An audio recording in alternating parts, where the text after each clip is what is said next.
Thank you, Michael. I want to thank, first of all, our board president, Mr. Villegas, the entire school board, for the honor that they bestowed on me. I think I surprised them a little bit with the retirement. Some of them thought I was going to be here for forever or whatever. And so they very quickly put this together, and it's nice to have this follow-up in a very formal, in a very formal fashion. But I do want to thank the school board for this honor. Certainly want to thank Dr. Elias, doing a tremendous job of keeping everything going in the entire PSJ team. You know, when I came here to PSJ in 2007, I began to challenge the team here and the community. And the question was, you know, first of all, I saw the ingredients, which is tremendous students, huge school system, tremendous students, tremendous teachers, tremendous community. Sometimes we don't know our own potential. And that's what I saw when I came to PSJ. I saw a community. I saw a community in a school district that didn't understand what it could be. And all the power that exists within this community. And all the incredible potential and desire that the students had. Undirected, so sometimes straying this way and that way. And so the challenge that I began to look at and bring to the team is it possible? Is it possible to create a system that can truly connect every student to a successful future? To a future of their dreams. First of all, to open all the doors and windows of possibility so they can understand what are all those possibilities out there for them. And so each student can begin to build and create. And so I was fortunate enough, first of all, to be in a system large enough, because sometimes it's challenging, but large enough. And it took years. I was here 12 years, and it's still going. They're still building those. But we began to put in place early college scale up. We began to work on the dropout rate, which was a severe problem here. Like Dr. Elias said, we began to work on the on-time graduation rate, which was 62% in 2007. And we got it up well into the 90s in a few short years. And took a dropout rate that was more than double the state average down to about a third of the state average. And then began building these career pathways. And this complex here, the other thing we did is looked to restore to really build on the pride in the community and build on the sense of family. And so we remodeled, I'll never forget Mayor Polo Palacios when I first got here. He says, Dr. King, there's that old building on Business 83. It's fallen down and it means so much to this community.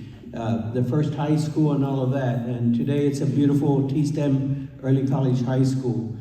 And so we began embedding that in all the different campuses, early college and so forth. But the challenge was that if we're going to really create careers and pathways for every student in anything from that they want to do, if they want to be builders or if they want to be bakers or if they want to be architects or if they want to be engineers, what is their passion? And help them find their passion. If we wanted to do that, even with our large high schools, 4 large high schools of 2,000 or so students each, to get the economy of scale, because in one high school there might be only 5 kids that want a particular thing. And so this, as we rebuilt the district and opened up new middle schools and so forth, at the time San Juan Middle School was here, as we moved it out, it's like, oh, there's a location huge that we can really do something. So we began dreaming about all the career pathways here. When you take the tour, you'll see just the incredible variety of pathways. And of course, all the high schools have their pathways also. So wherever they can have the sufficient students and faculty to run the whole pathway there, they run it at their home high school where they can. So PSJ has buses going all day. You know, and one thing I like about PSJA is we began solving not just PSJA's problems, but the problems of the state and nation. The state followed PSJA a lot.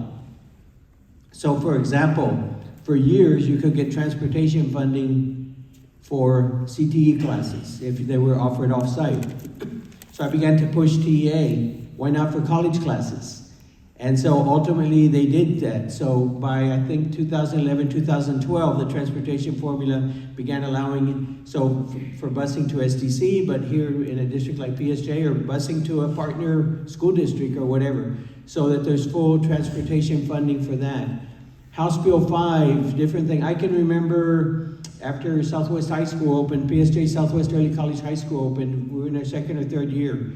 And I had some staff come to me real concerned, and they said, you know, the TA came down and they're looking at the early college and they're critiquing us. And because at Southwest we're offering CTE courses through dual enrollment.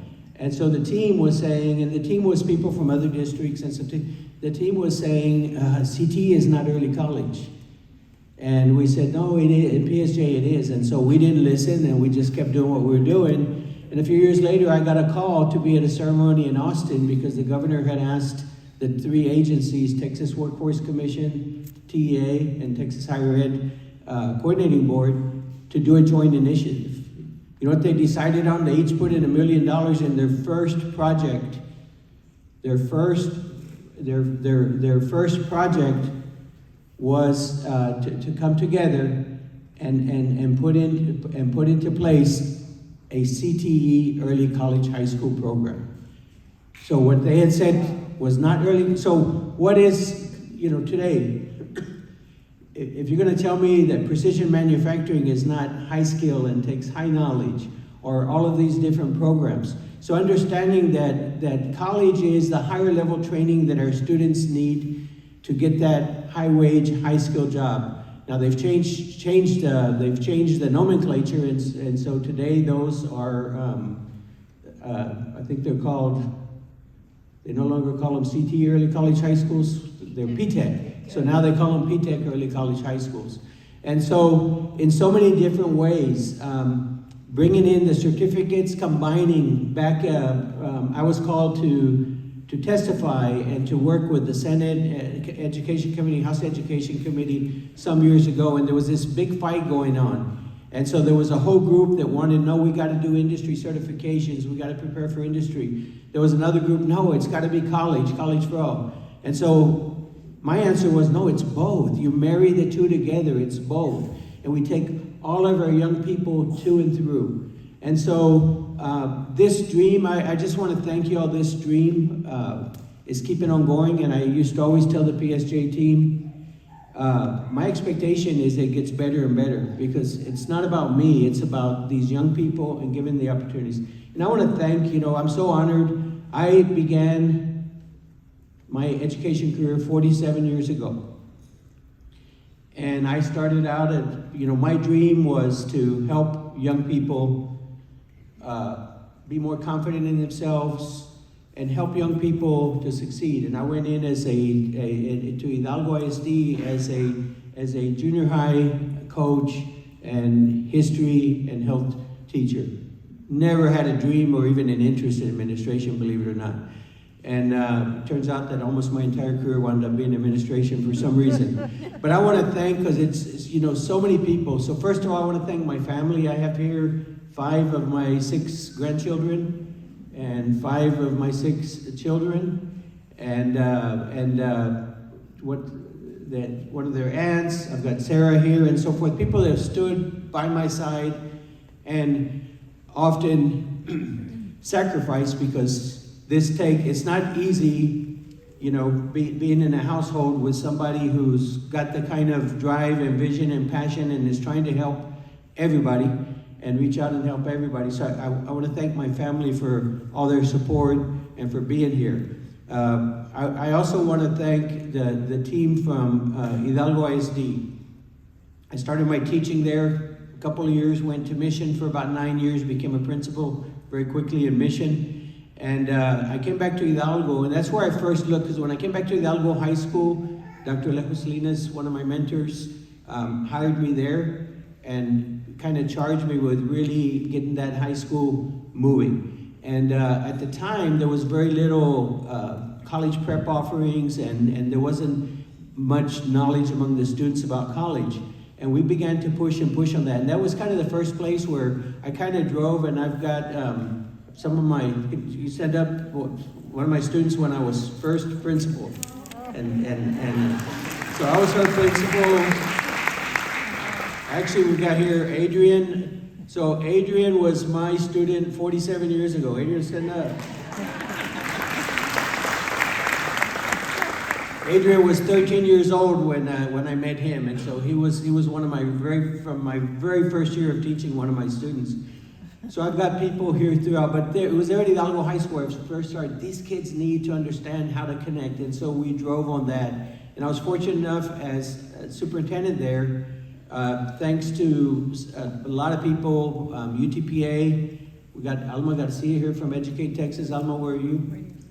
And so they afforded us the opportunity to open the first early college high school in South Texas, and one of the first 4 or 5 in the entire state of Texas, back in about 05, 06, and get that going.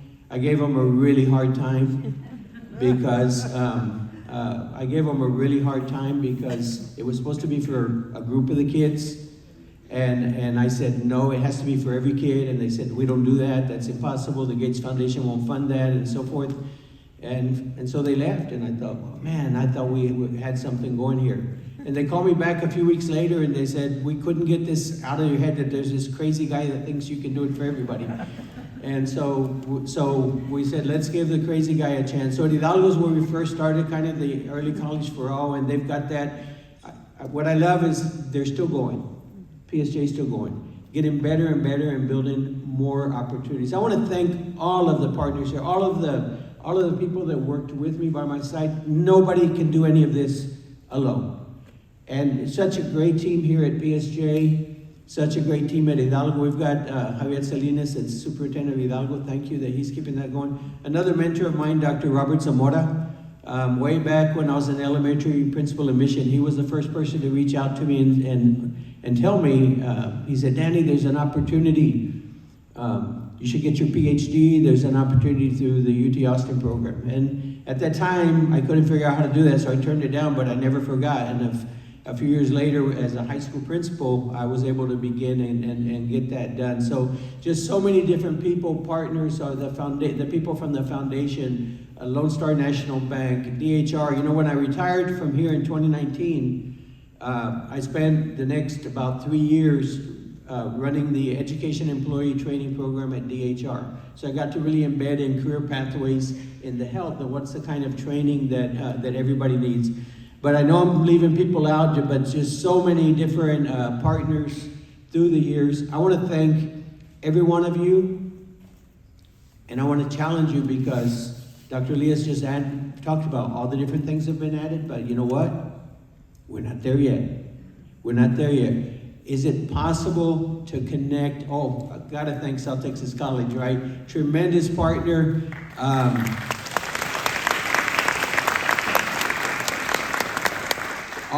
We always challenge each other, and you know, sometimes we even got a little contentious because we're just pushing and pushing both sides. And of course, we've got representatives there. Dr. Salinas is also on the board of that.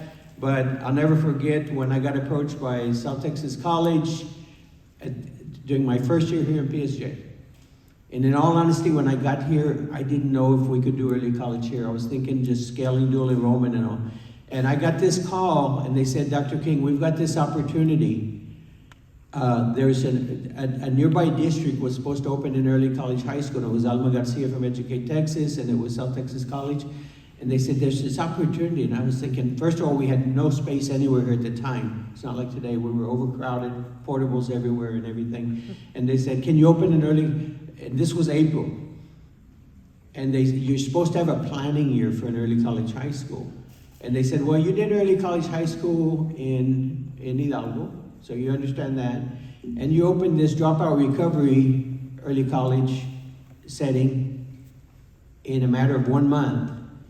They said, can you open an early college high school without a planning year? Because we've got this grant from the Gates Foundation and we don't want to send it back. And I'm like, so my first thing that I said was, it's got to be for everybody. And they just looked at me, because here at PSJA we had, when I said that at Hidalgo, we had 800 high school students. When I said that at PSJA, we had 8,000 high school students. And I said, so I need because in Hidalgo, I convinced them to give us 2 grants instead of 1 so we could cover all the high school. And so I looked at them and I said, we're gonna need 16 grants because I got 8,000 students.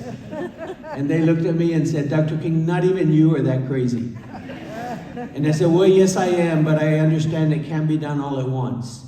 But what I insisted we write on the MOU was that T-STEM Early College High School would be a laboratory where we would learn how, and all of our high schools would learn how to do the work, and we would figure out how to scale it throughout the whole district. And I was so happy my last year here, I didn't finish that year, I retired in the fall, but that school year, 500 students got associate degrees while they were still in high school.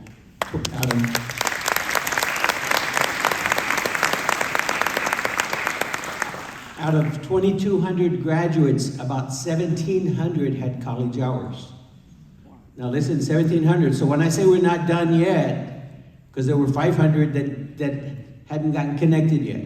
And I know they're getting better and better at that. And so that's what I'm going to leave with again. I'm going to leave with the challenge. And for all of us, some of us that are in other school districts, different sizes. Oh gosh, Julian Alvarez, thank you so much. Workforce. Like I said, there's so many partners in here, but all the help from Workforce. Commissioner Alvarez was instrumental in getting the grants. What's the name? The JET grants. They used to be for colleges only. Okay, it's okay, colleges. We got 2 gets to share, but no, they were together. But they used to be for community colleges only. And Julian Alvarez was instrumental in working with the legislature and suggesting that high school should get them too. And here at PSJ, we set the world on fire. He used to say, what everybody say, because the first 5 rounds, we got 1 every time. Nobody else in the state had even gotten 2. And we already had 5, and we were off. So every time we applied, and PSJ's still doing that. But, so I'm going to close with this, and I'm going to challenge you. Is that Alejo Salazar back there? Thank you, sir, from La Villa. Thank you, Lasada. Thank you very much for being here, Superintendent Lasada.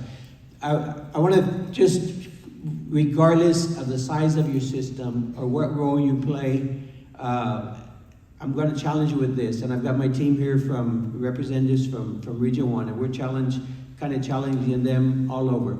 Is it possible for us to build and reshape our school systems? And we're going to need tremendous help from all of our partners. Is it possible for us to create these systems that have the capacity to connect every single student to a successful future? Thank you very much.